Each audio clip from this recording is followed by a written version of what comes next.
Hi guys, मेरा नाम है अभिनव सक्सेना। मैं एक सीरियल एंटरप्रेन्योर, एक ऑथर और एक बिजनेस कोच हूँ।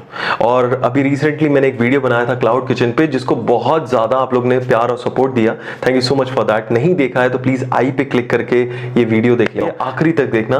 और आखिरी में 2 गिफ्ट हैं इस बार, और यूनिक गिफ्ट हैं आपके लिए। सब कुछ है, आखिरी तक जरूर देखना, आपको बड़ी हेल्प मिलेगी। तो हायरिंग अक्सर क्या होता है, हायरिंग में दिक्कत क्या आती है जब हम हायर करते हैं, तो अक्सर हम हायर करते हैं ऑन द बेसिस ऑफ या तो स्किल या तो नॉलेज भाई। और इनको पहचानना आसान होता है। उसने बोला फॉर एग्जांपल मैं मैनेजर हूँ, मैं मैनेज अच्छे से कर सकता हूँ, तो आप उससे मैनेजमेंट के कुछ सवाल पूछ लेते हो, तो पता चल जाता है उसको नॉलेज है कि नहीं। झूठ बोल रहा है तो पकड़ा जाता है। और स्किल्स देख लेते हो, आप उसको कुछ मैनेज करने का टास्क दे देते हो, वो कर पाता है तो सही है, नहीं कर पाता तो नहीं। दिक्कत क्या होती है, हम तीसरी बहुत इंपॉर्टेंट चीज मिस कर जाते हैं इसमें, and that is called attitude. Now attitude किससे बनता है, किसी का एटीट्यूड किससे बनता है? एटीट्यूड बनता है तीन चीजों से। तीन चीजों से एटीट्यूड बनता है। पहला है सेल्फ इमेज, वो अपने आप को देखता कैसे है। अगर आप किसी को एज अ मैनेजर हायर कर रहे हो या प्रमोट करने की बातें कर रहे हो, लेकिन वो अपने आप को एम्प्लॉय से ज्यादा कुछ समझता ही नहीं है, तो चांसेस है कि he will not perform. So it's very important, ये तीन चीजें आपको बहुत क्लियर होना चाहिए। सबसे पहला है सेल्फ इमेज, उसकी इमेज कैसी है, खुद के बारे में वो सोचता कैसा है, वो कितना सोच पा रहा है।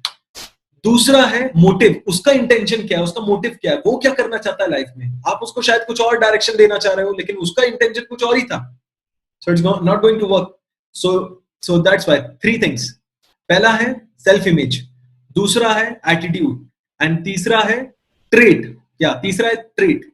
What is trait? Now trait मतलब बिहेवियर, आदतें। सोचो कोई बहुत बात करने वाला आदमी है, और आपने उसको लगा दिया डेस्क जॉब पे, जिसपे उसको सिर्फ कंप्यूटर पे काम करना है। क्या चांसेस है कि वो कर पाएगा? Tough, it will be tough, right? So it's not going to work, and that's why अगर बोलने वाले आदमी को सेल्स में डालोगे तो ज्यादा रिस्पॉन्स करेगा। एंड सिमिलरली अगर एक इंट्रोवर्ट, एक सिर्फ काम से काम रखने वाला, एक टेक्निकल सा आदमी को अगर आप डेस्क जॉब पे रखोगे तो ज्यादा परफॉर्म करेगा। अक्सर जो लोग एक्सट्रोवर्ट होते हैं वो मिसमैनेज्ड होते हैं। सोचो इस बंदे को आपने मैनेजमेंट में डाल दिया तो कितनी तबाही करेगा।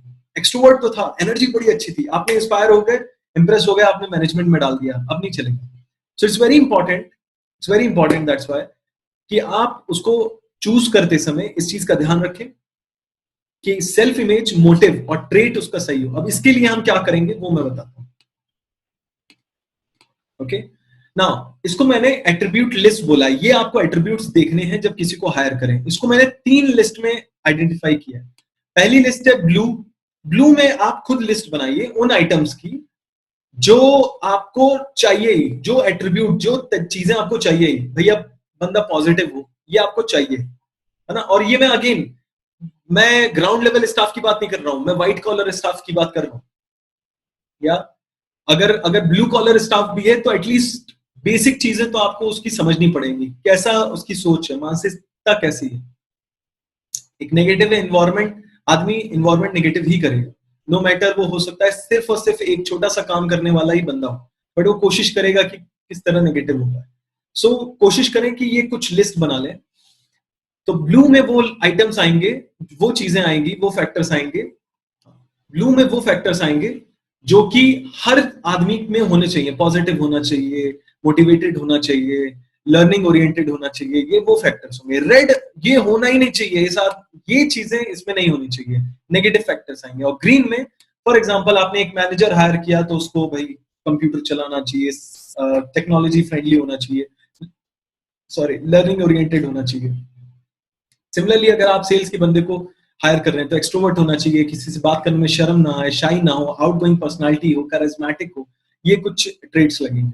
Right, let me share a document related to this. So that's the document.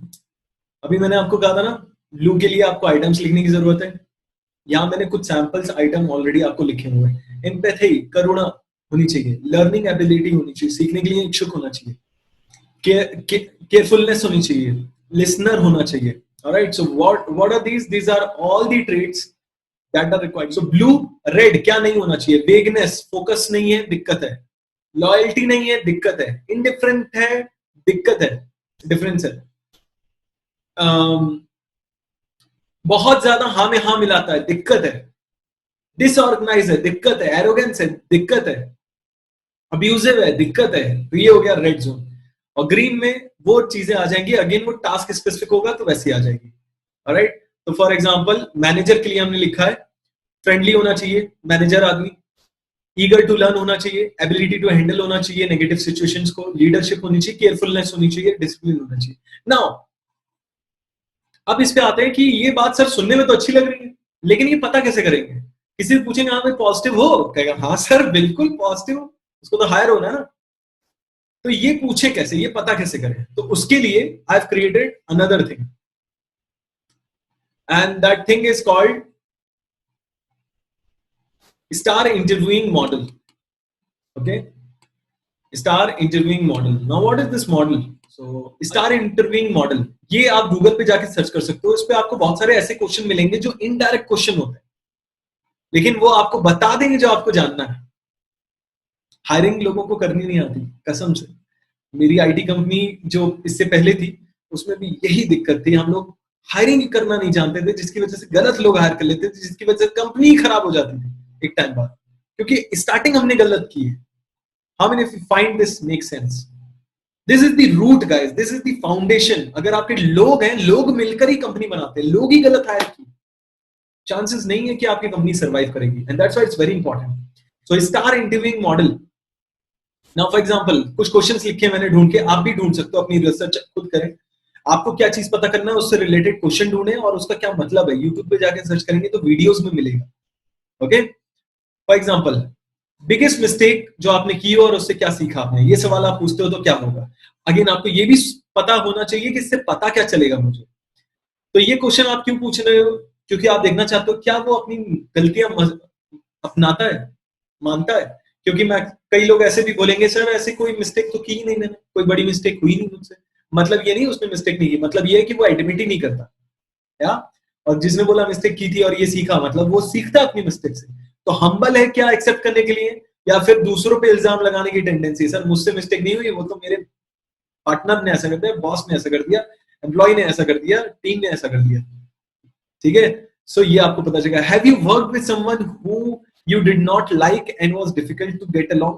किसी ऐसे बंदे के साथ काम किया है? नाउ इससे क्या पता चलेगा कि वो प्रेशर कैसे हैंडल करता है सिचुएशन, या फिर अवॉइड करता है ऐसी सिचुएशन। अगर बोल रहा है कभी काम नहीं किया या किया था और छोड़ दिया, अवॉइड करेगा, आपकी भी कंपनी में अवॉइड करेगा ऐसी सिचुएशन आएगी। How many if you find this wow, wow if you find this wow.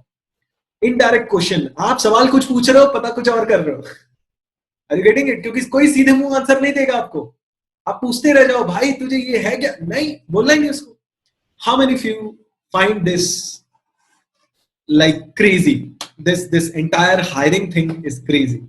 अगर इतना सिस्टम से कोई हायर करे तो ऐसा हो ही नहीं सकता है। अगर इतने सिस्टम के साथ कोई हायर करे तो गलत बंदा आने के चांसेस बहुत मिनिमलिस्टिक होंगे, और वो बंदा अपना समझ के काम करेगा, लंबा टिकेगा, लंबे टाइम तक काम करेगा। मैं बहुत डिटेल में जाता हूँ इसलिए टाइम ज्यादा लग जाता है guys, I know, but purpose ये होता है कि हो सकता है एक बार में अगर पूरा ना भी समझ में आया तो आप उसको फिर से रिवाइज करके पूरा समझें, लेकिन डू इट, अप्लाई इट। और मुझे पता है बहुत सारे लोग ऐसे भी हैं जिनकी स्टार्टिंग है, और बहुत सारे ऐसे लोग हैं जो ऑलरेडी बिजनेस चला रहे हैं। तो जिनका स्टार्टिंग है उनसे मैं कहना चाहता हूं कि अगर आपने सिस्टम पहले बनाए और फिर हायरिंग की, तो आपके सिस्टम सही है जिसकी वजह से हायरिंग सही होगी, जिसकी वजह से कंपनी सही सेट कर रहे हो।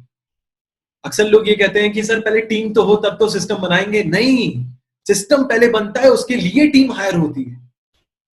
टीम के लिए सिस्टम नहीं बनाए जाते कि अब चलती हुई, ये तो वही बात हो गई कि चलती हुई नाव में छेद हो चुका है और उसी को भरने में लगे। Don't do that. तभी आप एम्प्लॉय बन जाते हो अपने खुद के काम की, क्योंकि रोज फायर फाइटिंग कर रहे हो, यहां आग लग गई यहां बुझा रहे हो, वहां आग लग गई वहां बुझा रहे हो, कहीं ना कहीं कुछ ना कुछ प्रॉब्लम आ रही है, आप सिर्फ सॉल्व कर रहे होते हो। Don't do that. आपको सिर्फ और सिर्फ सिस्टम बनाने पर फोकस करना है। If you create system, follow this system and then hire, it will be super. और खासकर वो लोग जिनके ऑलरेडी सिस्टम्स हैं या ऑलरेडी कंपनी स्टार्टेड है, ऑलरेडी बिजनेस चल रहा था, प्लीज रिवाइज इट। तो जैसा मैंने प्रॉमिस किया था कि लास्ट में आपके लिए गिफ्ट है, गिफ्ट मैंने 2 इस बार प्रॉमिस किए आपको।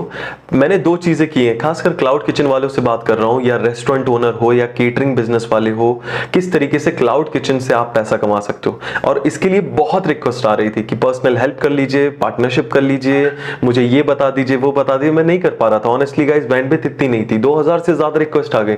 तो मैंने क्या किया, मैंने 2 काम किए। पहला, मैंने एक फेसबुक ग्रुप बनाया जिसका नाम है क्लाउड किचन लीडर्स। इसमें जितने भी क्लाउड किचन के टॉप मोस्ट लोग हैं उनको मैं वेलकम कर रहा हूं, या जो क्लाउड किचन स्टार्ट करना चाहते हैं। अगर आप ऐसे इंसान हैं तो लिंक मैं डिस्क्रिप्शन में डाल रहा हूं, यहां स्क्रीन पे भी आ जाएगा।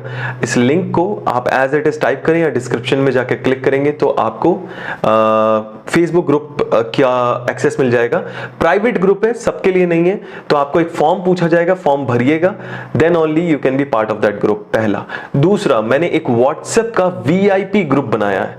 अब ये वीआईपी ग्रुप किस चीज का है, ये सिर्फ सिलेक्टिव लोगों का है, क्योंकि आपको पता है व्हाट्सएप की लिमिट कम होती है, भर जाएगा। इसका भी लिंक यहां पे डिस्प्ले हो जाएगा, डिस्क्रिप्शन में मिल जाएगा। सो व्हाट्सएप का जो लिंक है उस पे अगर आप क्लिक करेंगे तो ये आपको व्हाट्सएप के ग्रुप में ले जाएगा, जहां पे मैं सारी इंफॉर्मेशन अपडेट्स देता हूं। अगर मैं प्राइवेट सेशन करता हूं क्लाउड किचन ओनर्स के लिए तो ये सारा एक्सेस आपको यहां मिल जाएगा। और फेसबुक ग्रुप पे आपको बहुत सारी नॉलेज और इंफॉर्मेशन मिलेगा क्लाउड किचन से रिलेटेड। और मैं बात करता हूं फेसबुक ग्रुप पे, आपसे इंटरेक्ट करता हूं, आपसे सवाल भी पूछता हूं, आपको रिप्लाई करने के लिए भी बोलता हूं कमेंट में। इस वीडियो पे भी कमेंट करके जरूर बताइएगा कि ये वीडियो कैसा लगा।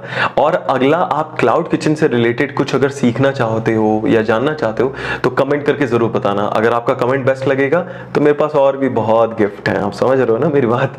सो प्लीज जरूर करें। आपके हर एक कमेंट्स को मैं बहुत ध्यान से पढ़ता हूं और आगे भी पढ़ता रहूंगा। कोशिश भी करता हूं मैक्सिमम लोग को रिप्लाई करने की, कई बार नहीं भी हो पाता है, लेकिन स्टिल मेरी कोशिश पूरी रहती है।